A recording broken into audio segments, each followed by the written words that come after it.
yummy. Feed my thumb. I smell the blood of an Englishman. Be he alive or be he dead, I'll grind his bones to make my bread. Once upon a time, in a small kingdom of tiny cottages, babbling brooks, and rolling hills, lived a little witch. A middle-sized wolf, an absolutely enormous giant. His awesome footsteps echoed like thunder throughout the land.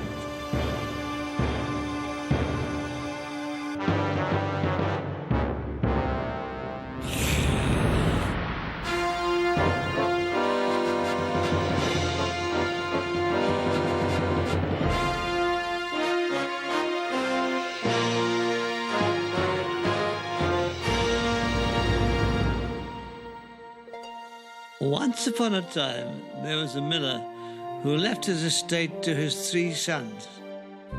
To the eldest he left his house and grounds, to the middle son his timeshare in the Algarve. But the younger son, he left a bundle of IOUs and a pussycat. Meow. The cat decided to impress him.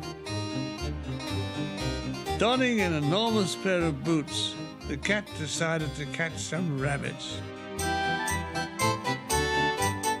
He would leave a sack open near a warren with tasty bits of lettuce inside. Young rabbits would investigate, and in a trice, the cat tied up the bag.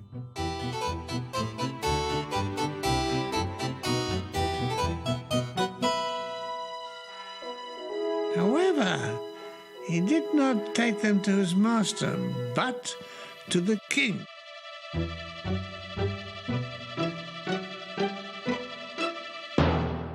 My master, the Honourable Marquis of Carabas, wishes the king to have this rabbit as a gift.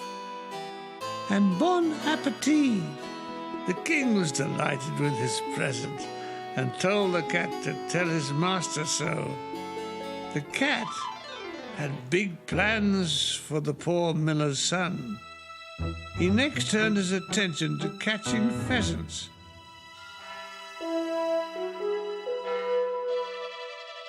And it was not long before he presented himself to the king with a brace of birds. As before, the king was delighted. I am delighted.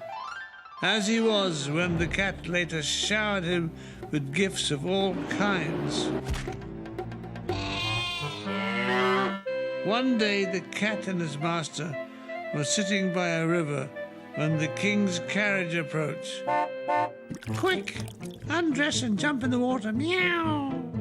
Undress? I'm almost down to my last pair of wire fronts. Still, he did as he was told, and the cat hailed the carriage. Hail, carriage, it said. While my master, Carabas, was swimming, someone stole his clothes. Oh, then you shall have new clothes. Watching from the coach was the king's beautiful daughter. The king invited the dripping, naked miller's boy to climb aboard, and they drove to the palace for a new wardrobe and some new clothes. The triumphant cat went on ahead of the coach and approached a man cutting a meadow for hay.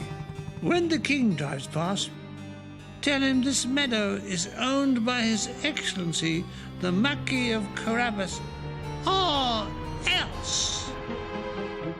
The countryman did as he was told, to the astonishment of the cat's master and the delight of the king and his daughter. This Carabas fellow might make a splendid husband for someone. Cat now faced his final and biggest task. Between him and the king's palace lay the huge castle and estates owned by the giant. The cat raced ahead of the king's carriage and knocked on the giant's door. Beep-bi-bo-bum, I smell a cat's bum. Indeed, and such a cat would never dream of passing the giant's castle without paying his respect. Meow!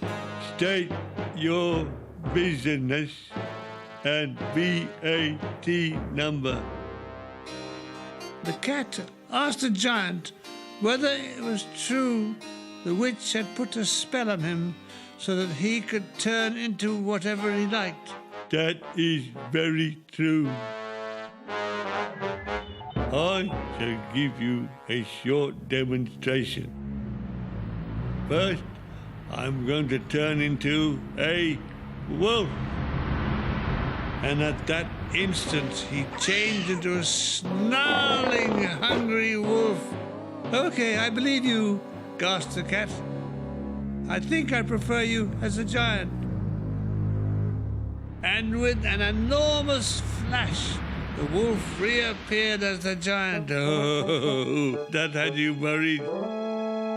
Pretty impressive, but I suppose you couldn't turn into something small as a monkey.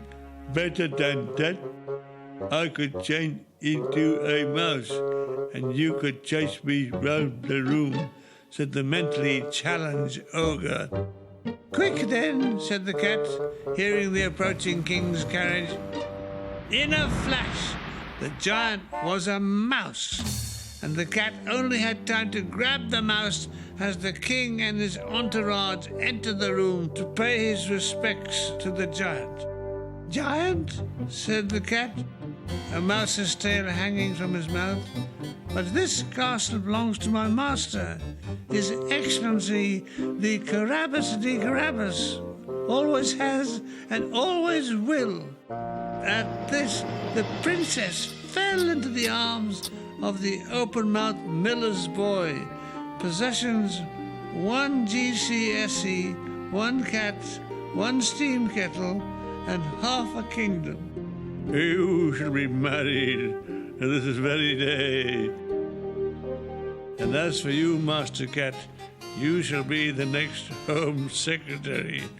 But a voice from inside the cat's mouth, muffled as it was, had a different idea. Now I will turn back into a giant.